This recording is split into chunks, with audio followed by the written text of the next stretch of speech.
Sungguh-sungguh Allah sangat ridho ketika seorang hamba itu makan ketika sesuap nasi dia muji Allah, ketika minum seteguk nasi dia muji Allah. Itu kalau orang diridhoni Allah itu wali betul. Itu untuk jadi wali itu gampang, kamu makan ridho, kamu ninjak buminya Allah ridho seneng, kamu hidup keseharian aman seneng. Nah ini supaya sampean kita semua ngaji betapa panduan Rasulullah untuk menggapai ridho Allah itu banyak yang keseharian sekali.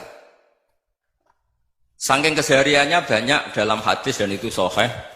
Nabi menyebut hal-hal yang keseharian. Hatta ma tas'alu fi imra'atika, kamu punya uang kemudian istri kamu bisa makan itu ibadah. Bahkan sebagian ibadah itu dicontohkan Nabi yang akhirnya diprotes sahabat. Yaitu wa fi buti ahadikum sedekah, kamu menggauli istri kamu itu ya sedekah. Sampai sahabat bilang yang benar ya Rasulullah. Ayati ahaduna syahwatahu wa huwa lahu ajrun. Masa urusan biologis, urusan syahwat kemudian dia dapat pahala. Nabi menjawab, alaysa lawadhu'aha fi haramin akana alaihi wisrun. Bagaimana kalau dia meletakkan ke yang tidak benar itu kan dosa. Nah, hal-hal seperti ini yang saya ingin teman-teman semua. Saya juga agak ingin ngaji demi Anda juga agak ingin. Itu dosa sekali ngaji kok pesanan kelompok tertentu itu enggak boleh. Islam itu untuk semua. Jadi ya cuma karena di depan saya jenengan ya seakan-akan jenengan korbannya. Itu ada ilmunya dalam usul fikih itu. Jadi orang itu harus ngaji usul fikih. Nama yang disebut, mungkin Mas Sufyan masih ingat zaman ngaji usul fikih. Nama yang disebut itu tidak jaminan sebagai prioritas perintah. Jadi misalnya gini, kebetulan yang di depan Nabi itu Abu Dzar. Nabi ya bilang, ya Aba Dzarin ini uhibbuka misalnya, atau ya Mu'ad ini muhibbuka, atau ya Aba Hurairah ini uhibbuka misalnya. Banyaklah riwayat yang Nabi nyebut ya Aba Dzarin, ya Mu'ad, ya Aba Hurairah. Kemudian misalnya Nabi meneruskan khitab, ini uhibbuka, saya mencintai kamu, fakul dubur sholatin, atau sebagian riwayat disebut fala tada'an la dubura kulli sholatin, Allahumma inni ala dzikrika wa syukrika wa husni ibadatik. Saya mencintai kamu, siapa saja. Mu'ad bisa, Abu Dzar bisa sahabat. Saya mencintai kamu, mohon kalau habis sholat kamu jangan lupa wiridan Allahumma a'inni ala dzikrika wa syukrika wa husni ibadatik. Ya Allah, tolong kami permudah supaya mudah ingat engkau. Anda tidak bisa mentang-mentang, wong nama saya Parmin, nama saya Purnomo, itu yang diperintahkan Mu'ad. Jadi yang disebut satu, tapi khitab itu untuk siapa saja. Saya teruskan. Jadi saya mohon semua kita melakukan kebaikan itu kalau dalam kaidah fikih disebut al-yakin la yuzalu bisyak. Banyak kebaikan yang kebenarannya itu 100%. Tidak punya efek samping ke pihak lain, ke kelompok lain, ke komunitas lain. Yaitu tadi misalnya Anda makan dan itu murah sekali, hanya butuh satu piring. Setiap punyaan kamu muji Allah, setiap minum kamu muji Allah. Itu redaksinya Rasulullah SAW disebut Allah sangat ridho ketika seorang hamba makan, kemudian dia memuji Allah. Atau minum, kemudian dia muji Allah. Logikanya gampang, negara seperti ini yang kamu harapkan bentuknya kayak apa, mertua, ipar, komunitas, tetangga. Itu nyata terjadi, itu kan belum pasti. Sementara yang mesti terjadi adalah kamu butuh makan, kalau tidak mati. Butuh minum, kalau tidak mati. Butuh bumi yang nyaman ditempati, kalau tidak kita juga mati. Sebab itu Allah kalau menyebut nikmatnya itu hal-hal yang keseharian. Alladzi at'amahum min ju'. Allah itu siapa? Allah itu yang menciptakan kamu bisa makan. Tidak berlebihan. Allah itu yang menciptakan kondisi sosial itu ideal. Zaman Nabi itu ya ada orang munafik. Orang-orang pilihan Allah itu juga diuji orang sekelilingnya yang macam-macam. Semua diuji sesuai konteks zaman dan waktu. Nah, tapi ada ibadah-ibadah yang selalu disarankan Nabi. Sampai Nabi itu pernah ditanya, ayul islami khairun ya Rasulullah, Islam terbaik itu gimana? Jawaban Nabi itu unik. It'amut to'am. Islam terbaik itu ya makan-makan, santai-santai. Ketika Allah menyebut beberapa kebaikan, falak tahamal aqobah wa ma adrokan apa? Mal aqobah. Terusannya apa? Fakku raqobah. Terusannya apa? Au it'amun fi yaumin di masubah. Ya itu acara makan-makan itu juga Islam. Kenapa? Ya bayangkan kalau tidak ada makanan, kita mati kan? Kondisi sosial tidak ideal itu Anda masih gak apa-apa. Tapi kalau Anda tidak makan, Anda tidak minum, Kamu punya istri cerewet masih bisa hidup, punya mertua cerewet masih bisa hidup. Tapi kalau tidak makan bisa mati. Berarti penting mana istri sama makan? Penting mana? Makan. Semoga istri Anda dengar, nanti kamu disuruh makan tapi pulang deh. Itu kalau dibahasakan makan masih memahami. Penting mana nasi satu piring dengan istri. Nggak ada nasi mati, nggak ada istri belum mati. Penting mana? Gak berani jawab kan? Nah, ternyata Anda ada garang kan di depan istri. Jadi saya mohonlah, mungkin Mas Sufyan Sauri tadi yang bisa bantu lah. Teman-teman tuh ngaji yang keseharian saja. Karena kita nyari ridho Allah itu berdasar firman Allah. Dan firman Allah itu menyebut keseharian tuh riang, gampang. Itu tadi misalnya wa min ayatihi manamukum billaili wan nahar. Termasuk ayat-ayat Allah itu kamu tidur. Maka dulu itu ada guyonan, ada tokoh Mu'tazilah, kelompok dalam Islam yang berpikir manusia itu bisa menentukan ikhtiarnya sendiri. Karena saya bisa duduk, ingin berdiri, berdiri. Karena kelompok ini nggak terima kalau semua kehendak Allah, nanti bagaimana kalau semua kehendak Allah kok ada hisab ya, ada sanksi. Lucunya itu, dia akhirnya, ini cerita ya, mencintai seorang perempuan, cantik sekali. Dan itu dia menjadi ahli sunnah itu oleh hal-hal yang sepele. Karena istrinya cantik, ya namanya suami istri itu hubungan intim.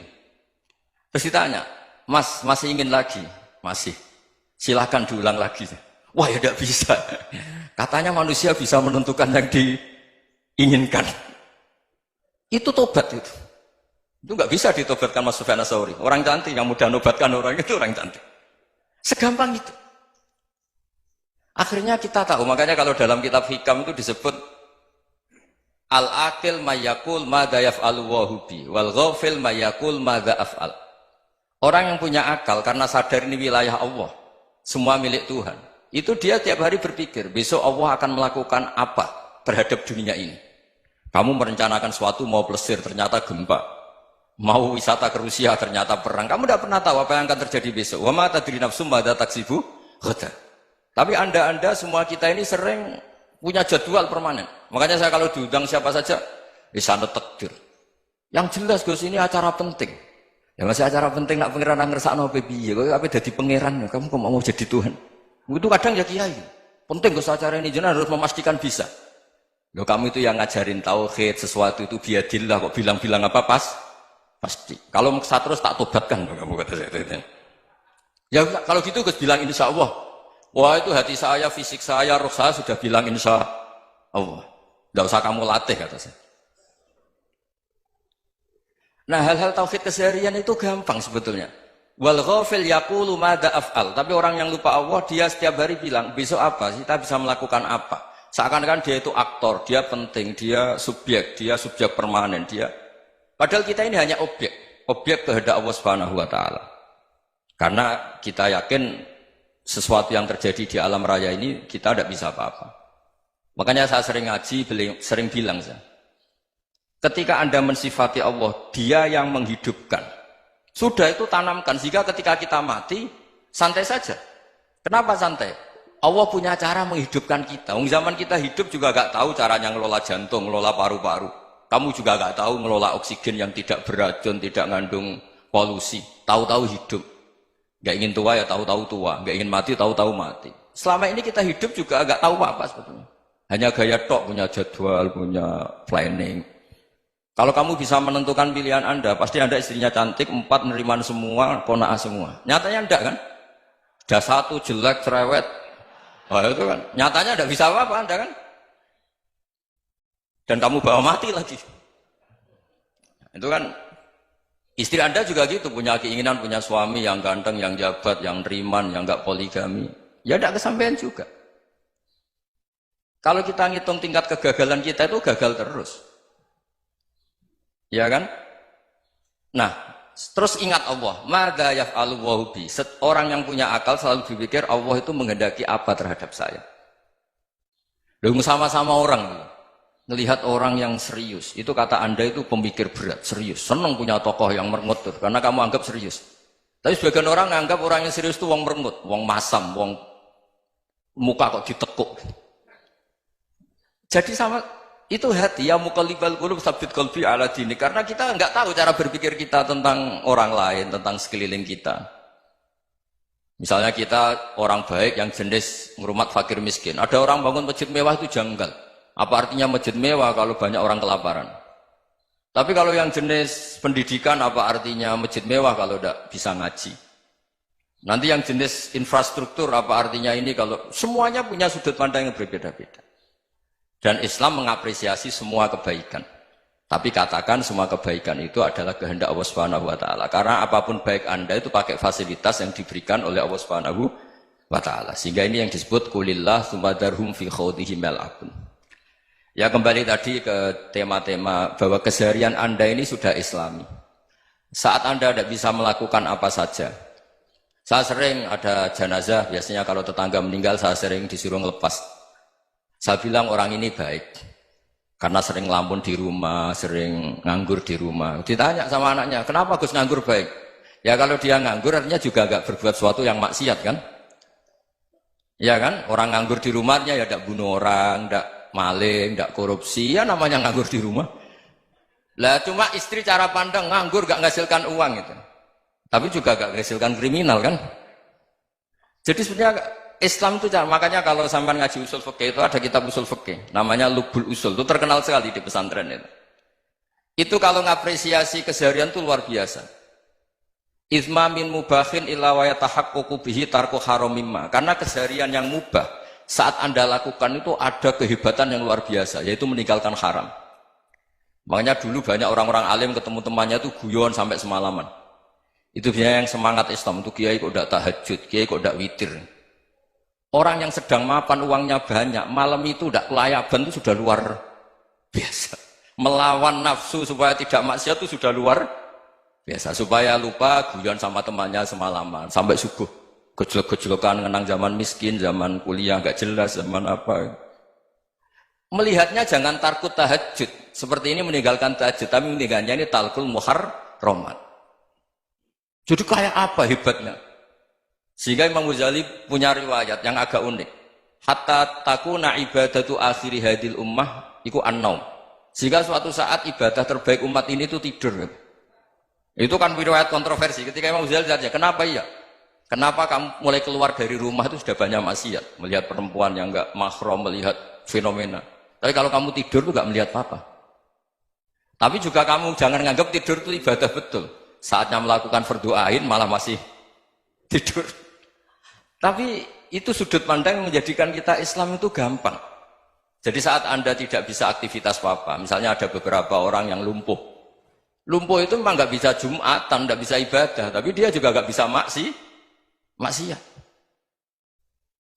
Tidur itu memang Anda saat itu tidak bisa tahajud, tidak bisa witir, tapi saat itu ada zina, ada maling, tidak gosipkan orang, tidak bully orang, tidak menanamkan kebencian, tidak hasud. Sehingga tidur menurut Allah Ta'ala wa min ayatihi manamukum billaili apa? Wan-nahar. Karena di tidur itu selain ada unsur istirahat, jaga kestamina, juga ada unsur meninggalkan beberapa keburukan. Nah saya mohon ibadah yang keseharian ini kita jaga. Supaya kita semua baca ayat itu fasih. Fasih itu tertanam di hati. Allah itu siapa? Alladzi at'amahum min ju'i wa amanahum min khauf. Dan Allah kalau cerita di Quran itu anna subabnal ma'a subba summa syaqaqnal ardon wa syaqqa fa'ambatna fiha habba wa inaba wa qadba wa zaituna wa nakhla wa hadaika hulba. Kamu tahu saya ini siapa, kata Allah. Saya ini adalah Tuhan yang menurunkan air, kemudian ada tanaman banyak. Habba wa inaba wa qadba, ada zaitun, ada tin, kalau orang Jawa mungkin ada tela, ada padi, ada mangga, ada pisang. Sudah. Wa inaba wa zaituna wa nakhla wa hadaika hulba. Ada perkebunan yang lebat. Tujuannya apa? Mata Allahkum, silahkan kamu pakai, kamu nikmati. Tapi karena kadang kita ini punya ide-ide besar. Tadi untuk syukur saja nunggu punya istri riman, rumah baik, tetangga baik, komunitas baik, semuanya baik baru syukur. Lama-lama nanti ada di surga, syukurnya nunggu surga paling kelas A. Itu sudah ada yang menghuni Rasulullah, kamu nggak boleh di situ. Masa untuk syukur saja? Repotnya Masya Allah. Jadi mohon Quran yang kalau Anda hafalkan juz sama itu kan ada ayat-ayat yang kayak tadi. Ya, fal yanzuril insanu ila ta'ami. Coba lihat Apa yang kamu makan ya? Dari mana? Dan untuk mempertahankan hidup kamu keseharian. Jadi jangan kira ibadah itu harus membentuk komunitas yang versi Anda. Ibadah itu harus yang hal yang mulu-mulu. Kesehariannya Anda alami. Loh, ini saya tidak bikin-bikin. Saya ngaji bukan karena berdasar pesanan.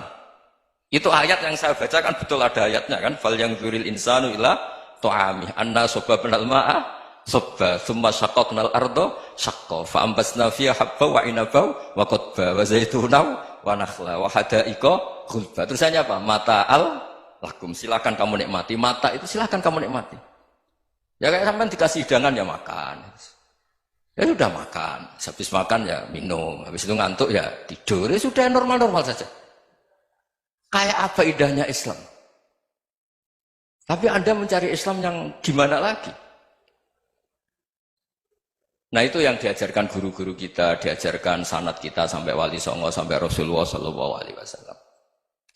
Bahwa pada akhirnya ada jihad, ada perang. Itu dulu memang perang, bukan membunuh. Beda. Dulu kita dijajah Belanda ya perang, dan itu normal karena kita dijajah.